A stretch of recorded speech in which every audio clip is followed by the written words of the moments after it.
Hi, my name is Josh Appelbach. I'm a cross country and track coach at Campo Verde High School in Gilbert, Arizona. We're a suburb of Phoenix, and so during the summertime it gets hot. It gets really hot. It's not uncommon for the temperatures to reach above 115 degrees pretty consecutively through the months of July and August, consecutive days of really extreme heat. And so since we compete for cross country in the fall, we prepare for cross country beginning in the summer. So usually the beginning of June, our athletes are preparing for competition. During that time, I have a lot of new athletes, freshmen that are incoming, whose parents are unfamiliar with high school cross country in the fall season and preparation in the summer. And so during this time, I feel lots of questions from parents asking me about proper hydration and because we practice so early in the morning, when to eat. So because of the high temperatures in the afternoons, our practices must begin at sunrise in order to take advantage of the only time during the day when temperatures fall below 100 degrees. So our early morning workouts at 6 a.m. plus the high school athlete on summer break sometimes are at conflict with one another. Athletes will be staying out late with friends and then waking up very early for sunrise workouts. And so there's a conflict between the timing of their eating, how much they should be eating, when they should be eating it, as well as hydration. So oftentimes athletes will show up for summer workouts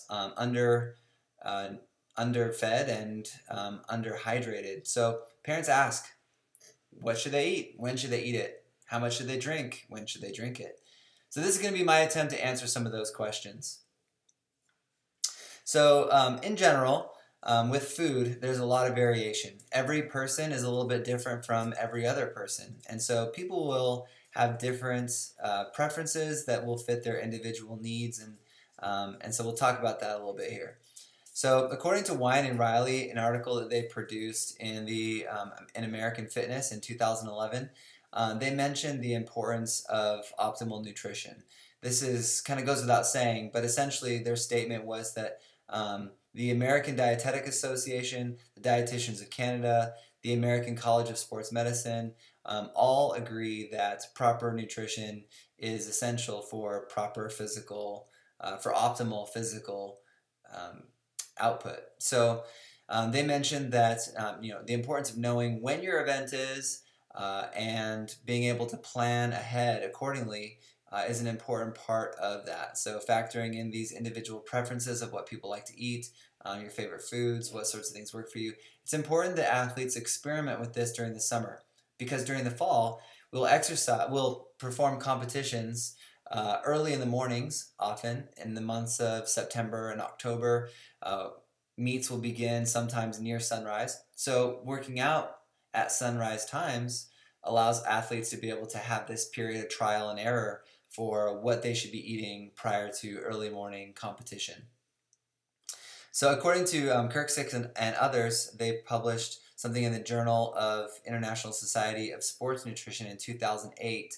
They found that the correct time to eat a pre-exercise meal varies from person to person, like I said, but one thing that should be constant is that it's important to consume a high carbohydrate and low fat, low protein meal.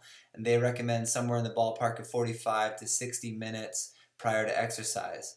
And they mentioned that eating predominantly carbohydrates is ideal because it will empty from the stomach quickly, something called gastric emptying or gastrointestinal emptying. And so this makes that carbohydrate readily available for muscles, and it will increase the storage of glycogen, which is a type of carbohydrate that's stored in our muscles for energy use. Then it'll also make sugar available in the bloodstream readily. So that window of about 45 to 60 minutes for carbohydrates is an important thing to keep in mind. So there were other bodies of work that are published, one in particular from 2006 by Aoi, Natoi, and Yoshikawa. They found that research agrees that limiting the amounts of protein and fat prior to exercise is important because of how long they take to digest from the body. And so they also increase blood flow from muscle tissue to the digestive system. The blood gets shunted away from working muscles and toward the process of digestion. And so this obviously is not optimal for muscles either. So it's mentioned that before exercise, a meal or snack should provide sufficient fluid to maintain hydration. It needs to be relatively low in fat and fiber to facilitate emptying from the stomach and to minimize gastrointestinal distress, something that athletes will feel as they're exercising with a full stomach. Nothing that's fun. And this composes that should be made of familiar foods and tolerable to the athlete. So for those reasons, it appears that waking up an hour early to eat is a good recommendation. So a workout beginning at 6 a.m., athletes ought to be waking up at 5, ingesting a meal somewhere between 5 and 5:15, so that by the time 6 o'clock rolls around, the athlete is properly nourished for the workout and that their stomach contents have been emptied, that sugar is working its way into their bloodstream, and that they are going to be maximally, optimally fueled for that workout for the day. There are some athletes who are sensitive to low blood sugar concentrations, and so if a person experiences or is likely to experience a condition of exercise-induced hypoglycemia, where their blood sugar is low, exceptionally low due to exercise, that might be a major contributing factor for them to experience fatigue during their exercise. So for some athletes, those that are likely to experience that exercise-induced hypoglycemia, it's important for athletes to be fasting before exercise. So there's a variety of different recommendations, and everyone's so different that people really have to know their bodies and experiment with that. And summertime practices are the ideal place to experiment with nutrition. Now on to hydration.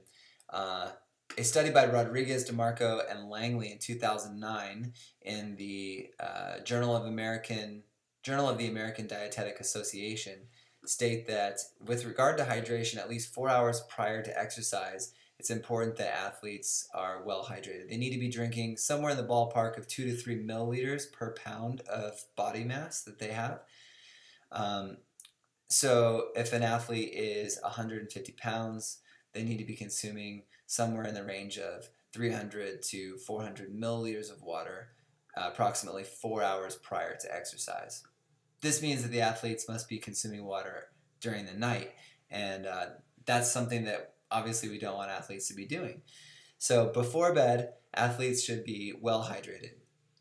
This might mean that athletes will wake up in the middle of the night to use the restroom, but when they do so, they can take a couple of sips of water before going back to bed. But ideally, we'd like for them to sleep straight through the night during that period before practice.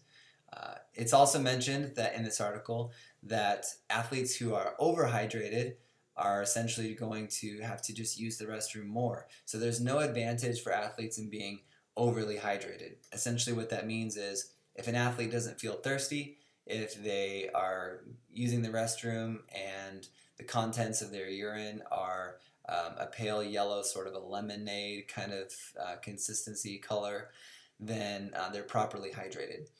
There are some dangers with overhydration, but the main concern is just that athletes will need to use the restroom in the middle of a workout, which is less than ideal. So there's some information on when athletes should be eating, when they should be drinking, and how much, and I hope that's helpful.